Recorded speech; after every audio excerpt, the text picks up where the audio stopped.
Tilapia farming po to mga kapatid. Hindi masyado malaki yung kita pero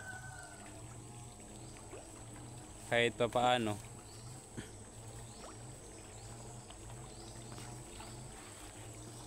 may income. Yun. Yung napapansin yung iba yung kulay, ano yun? Koi fish.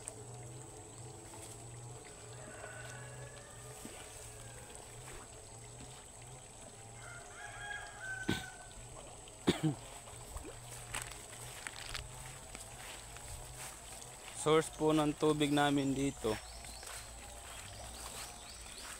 Ito po yung source ng tubig natin, mga kapatid. Pinalagyan na ni Papa ng flowing water. Kasi yung dating bukal humina na.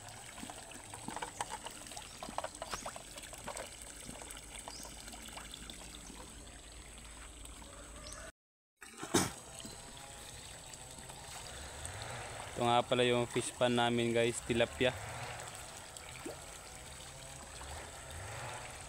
Yung nakikita nyong naibang kulay dyan guys, hindi yan tilapia guys. Ano yan, koi. Nilagay ko na rin dito. May isa pa doon. At dito guys. Ito parang walang laman. Pero may laman yan mga kapatid.